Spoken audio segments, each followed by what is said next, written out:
Welcome back to On the Hunt at FoxNews.com Live. I'm Jonathan Hunt. The Pope's resignation, Pope Benedict's resignation, became official at 8 p.m. in Rome yesterday, and now we await to see who will be the next Pope. The conclave of cardinals we expect to happen somewhere between, say, March 8th, March 12th. We're not sure exactly yet. We are told that the College of Cardinals will tell us on Monday. So let's get to Ashley Renee Noronha, who is joining us from our Rome bureau now. She is Rome correspondent for the relevant radio network. Ashley, I just want to warn our viewers we have a slight delay on the satellite, so they should bear with us.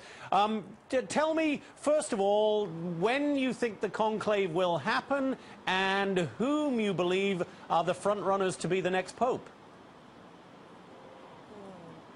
Well, Jonathan, we're all waiting with bated breath here to find out exactly when the conclave will happen. And although the congregations are going to start meeting on Monday to start discussing that very question, it still doesn't mean we will know the answer on Monday. So we expect that it will be at the early part of next week. So we continue to wait and watch. And as far as the front runners, it's an incredible group. It's really an amazing group of men as you study their CVs. And I'm telling you, any of those who walk in there, a cardinal could walk out a pope. It's just amazing.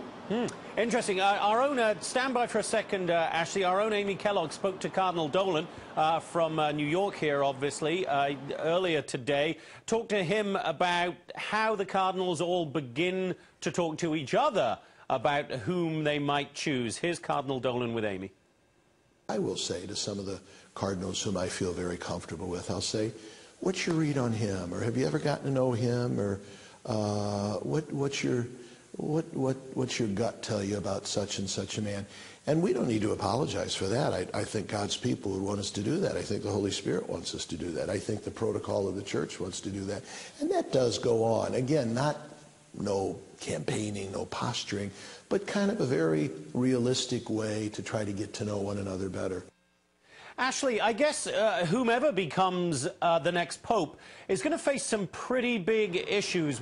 There's obviously the work that Pope Benedict started on dealing with the child sex abuse scandal. There's declining enrollment. There's a shortage of priests. And, of course, there's always the internal politics of the Vatican. Whoever takes this on, it's a pretty big job.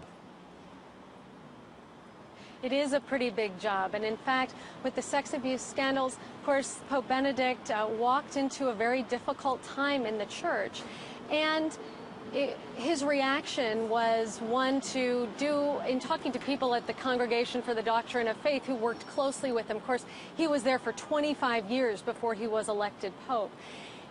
He did as much as he could, as much as was in his power. But now the new Pope will have to pick up where he left off on all of the inroads that he made, along with all of the other things that you mentioned. And in fact, it's interesting because this year is what's called the Year of Faith. And it's a year that's especially dedicated to people renewing their faith. Catholics are asked to remember what it means to be Catholic. And I think another challenge will be to try to recatechize the Catholic world. There seems to be a thirst among Catholics for really good, solid, strong catechesis. And there was a drop-off of that in the late 60s. And so now we have many Catholics who are wondering, what does it mean to be Catholic? And so one of the great challenges of the new Pope will be to take the work that Pope Benedict XVI has done with the new evangelization and carry it on. And what about the reforming the internal workings of the Vatican? We hear the stories that it is a place, as I guess any big organization might be, a place with its own amount of backstabbing and political intrigue. There are those who said Pope Benedict was not a great administrator. He was a fabulous theologian, but not the greatest administrator. Do you think the church needs somebody who can be a better administrator? I think being a strong administrator is a really, really great and important quality to have in the new Pope. And the thing is that one thing to understand, there will always be differences of opinion. That's going to always be there. There will always be some sort of dissension. But then again, that's also part of what makes an organization grow. In fact, Pope Benedict yesterday in his remarks said that the church is a living, growing organism. And so I think we can expect that that will always be there, but you're right, it would be really good to have a strong administrator to help start cleaning up any weak areas there. And just briefly, Ashley, one of our viewers writing in here asking how important, in particular, I guess, in what you were talking about, the outreach within the Catholic world, how important is it that a pope speak many, many languages? Well, it's always a bonus. The more languages that a pope speaks, the better, because, of course, we all love the opportunity to be addressed in our own mother tongue, no matter where we are. And we saw an example of this pope at his last public audience. His messages were given in 6 languages, but then he also addressed the group in Romanian, in Czech, in Slovakian. So it is very special to be able to reach out directly and communicate with people in their own language.